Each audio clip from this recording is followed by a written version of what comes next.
Man, it's like tiny tree apocalypse out here.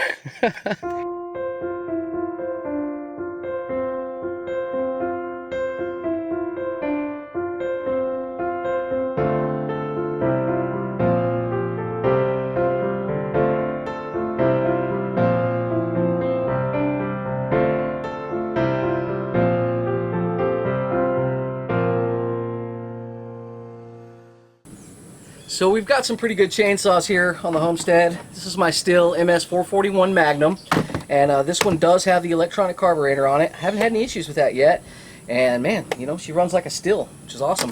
This one's more of a homeowner line. It's got that kind of silly adjustment setup. You know, you kind of turn this and flip this little dial around. It took me about a week to get used to this. I really wish I would have just bought the ones with the bolts. I didn't think much about it. It's kind of a quick purchase. This one's an MS211C. And decent saw. It's running better now. It had a little bit of a break-in period with this one, which kind of frustrated me, but now I'm okay with it. So these saws are wonderful if you're trying to cut down a tree or if you're limbing a tree when it's on the ground. But where they don't work is if that tree, you want to keep it, and about 10 to 12 feet up in the air, there's parts of it that you don't want to keep, you know, if you want to go up there and limb it. So I needed to do some limbing in the front. We needed to get more light in because I'm trying to grow grass to keep the erosion down. And I needed to get me a pole saw of some sort. Okay, seriously. Look at this tiny little thing and this Poulan Pro Weed Whacker. What was I thinking, right? Like, what? Come on, seriously? Well, yeah, seriously. This thing's a little monster. I was shocked. Not only did it limb, it did a couple other things, and I want to take you guys out and show you exactly how well it worked. And I know what you're thinking, Poulan Pro, they're junk. You're right. For the most part, they are. I don't know if some Germans snuck into the factory one night and tweedled with a couple things. Is that a word, tweedled? Did I just make that up? So yeah, these German tweedlers, it's a German word. But this thing's amazing. It has worked for me. 5 years ago I bought this thing, and I mean, it never skips a beat. Good running little piece of equipment. Let's take them out there and let's see what they can actually do.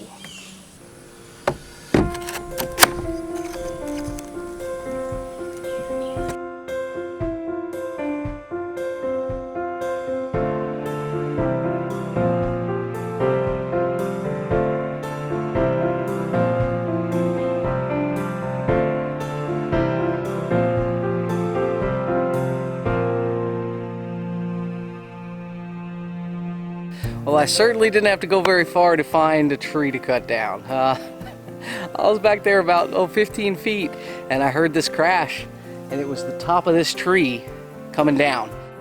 My guess would be it's probably, I think maybe 8 inches around. I'm not going to measure it. We'll just stick the blade up there. But let's get to work. Let's see what we can do.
Perfect.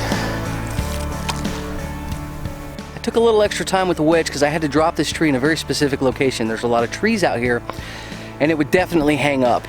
Dropped it right where I wanted, which is great. It's good to have that much control. I took the pole extension out while I was making this cut, so it was about 3 or 4 foot away, which it was actually felt pretty safe, especially knowing that the top of this tree had just fallen out like maybe minutes before. Okay, so you got this big beast on the ground. Let me show you the awesome benefit of this little guy. This is where stuff gets real easy. So if you're just taking out small trees like this, you're going to be making firewood and stuff. Watch this.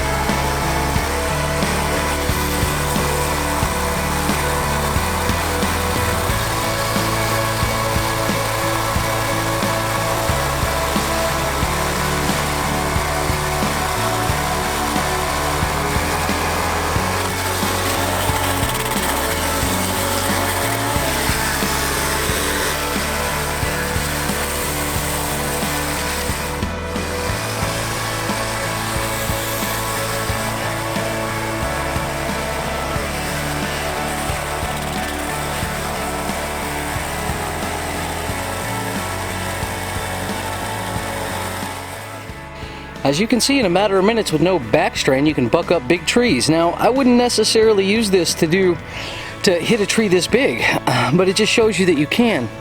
I would definitely come out here and knock 4-inch trees down all day long and not even bother switching saws because I can buck them up on the go. And we have tons of little trees that are going to be cleared that way that are only going to be used for firewood.